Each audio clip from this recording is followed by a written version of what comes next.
On combat. Throughout history, at times, killing is necessary. The Marines run to the sound of the guns.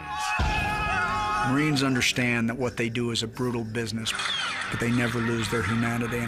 They're the most ancient of all the armed services. I say ancient, not primitive. They're arguably the most functional of all the armed services. They're a cult that works. They're a gang that's lawful. To me, it's the baddest fraternity on the planet that you can belong to. Semper Fidelis, always faithful. Hurry up! Marines, more than any service unit, emphasize that notion of camaraderie. A kind of specialness and a special camaraderie to each other. There's a myth out there that the Marines are Neanderthals. I actually find the Marines very intellectual. Roger that. Cadet Watts, I want... Marines, I firmly believe, are idealists to their core, who really, truly believe that they can, in some way, help make the world a better place. They live in such a tough world that they have to cloak their idealism in a shell just to survive. The professional warrior has a very strong emphasis on a code of ethics. Integrity, morality is a big factor. Our core values, honor, courage, and commitment, that's the foundation of that ethos. Repeat after me. When we took that oath, we promised everybody in our country that for 4 years or for a lifetime, we'd give them the best we had, and we do every day.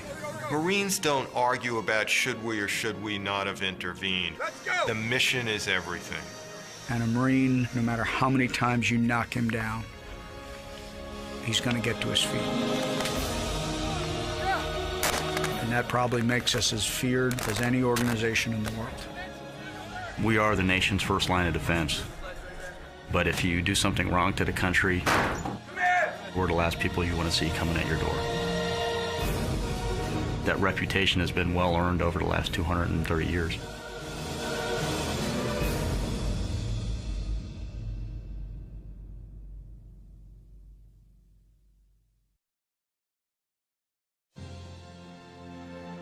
Funding for the Marines is provided by the El Fierro Family Charitable Foundation, which celebrates the National Museum of the Marine Corps and Marine Corps Heritage Center, and by contributions to your PBS station from viewers like you. Thank you.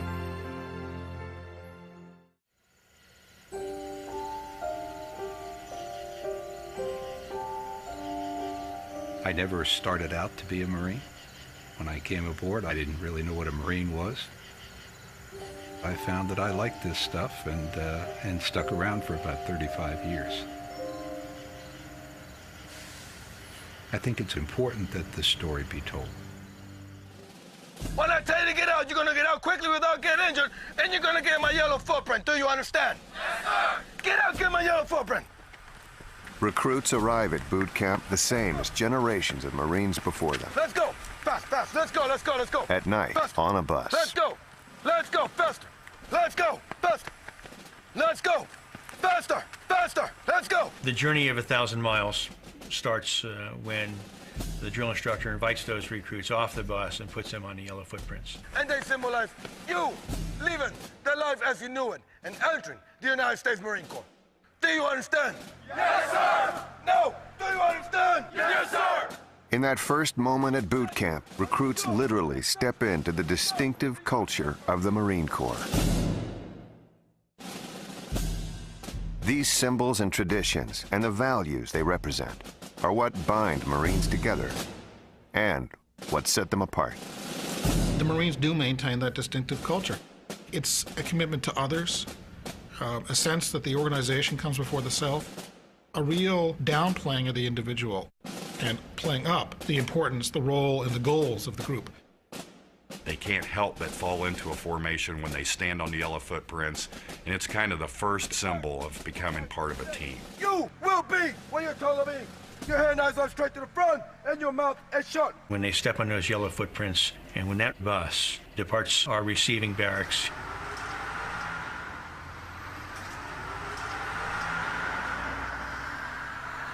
it's an eerie experience. They know they're at boot camp and they're about to begin the toughest basic training in the Department of Defense. You need to remember, but you didn't punch him. Far from elite warriors, recruits question their decision to join the Marine Corps. Many wonder if they'll survive the first night of boot camp, let alone the next 12 weeks of training.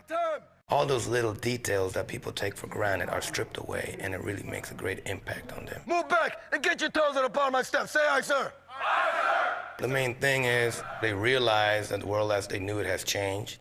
When someone asks you a question, you respond with yes, sir, or no, sir.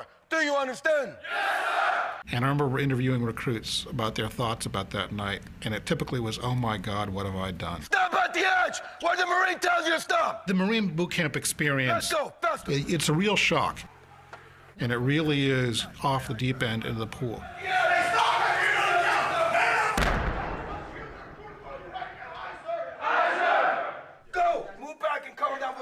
We want the moms and dads to know that their son or daughter has arrived safely at Parris Island. No, when I tell you to pick up the phone, you're gonna read loud and vicious from line 1 all the way down to line 5. Do you understand? Yes, sir! We have a very short message that we prepare and that we put next to the telephones. Pick up the phone right now.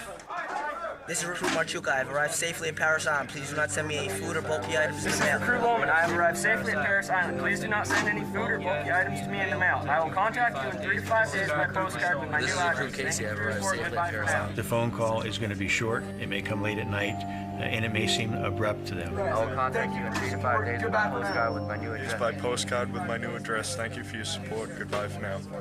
That's it. It won't be no, I miss you, I love you, please save me, none of that stuff. Stop. I said stand right there, face that way. Shift to your right. Say aye, sir. Aye, sir. You get right next to him. You get behind him. Say aye, sir. Aye, sir. But it's just part of that transition from civilian to recruit.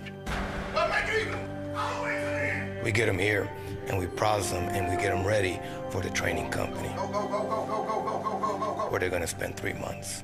For some recruits, it really comes like a shock. I joined the Marine Corps as a teenager in 1942. We got off that bus and we went inside. My whole life was changed. It was tough. There were some sore muscles in boot camp and maybe a bruise or two. I watched the transformation of myself and others.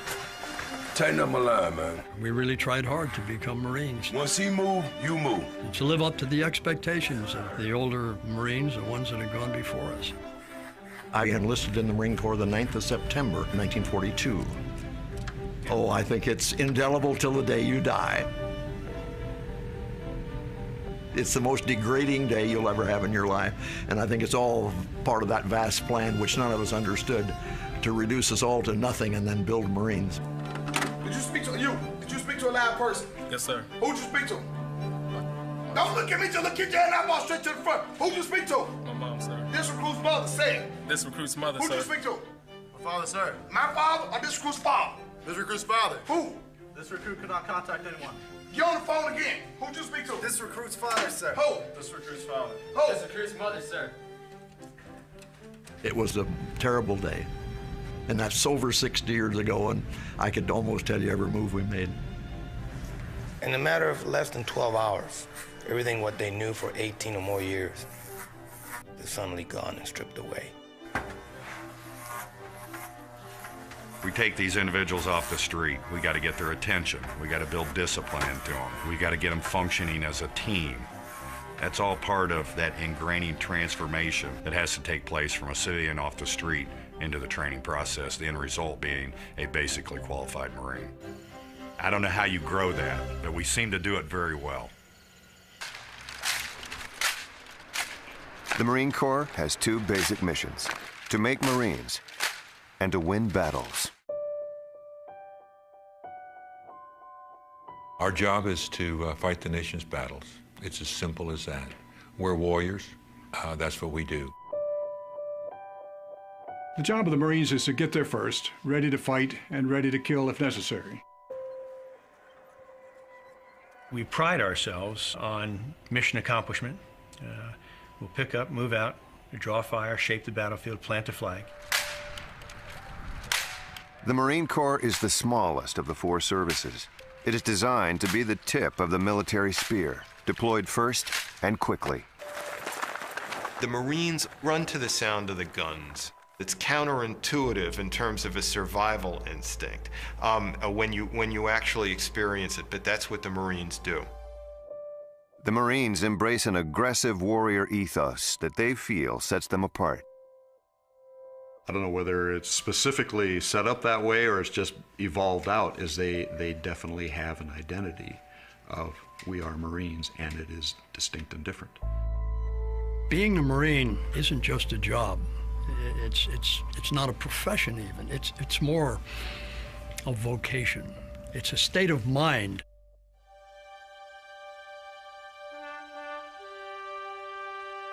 The Marine Corps trains more than 30,000 new recruits each year at 2 basic training facilities in California and South Carolina. Parris Island, because of its history and its association with the Marine Corps, is very often shrouded in a lot of mystery and mystique and lore and legend. It's one of the most remote parts of the East Coast. It's just a long swamp.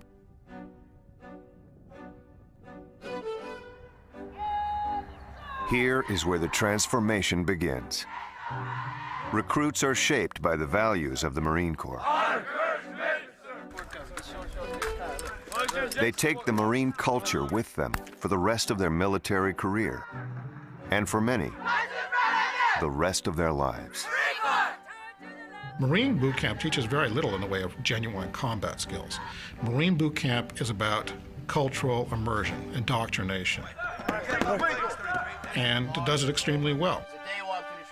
You come in, you're part of a team. Yes, sir. This is your family now. You learn how to take care of each other.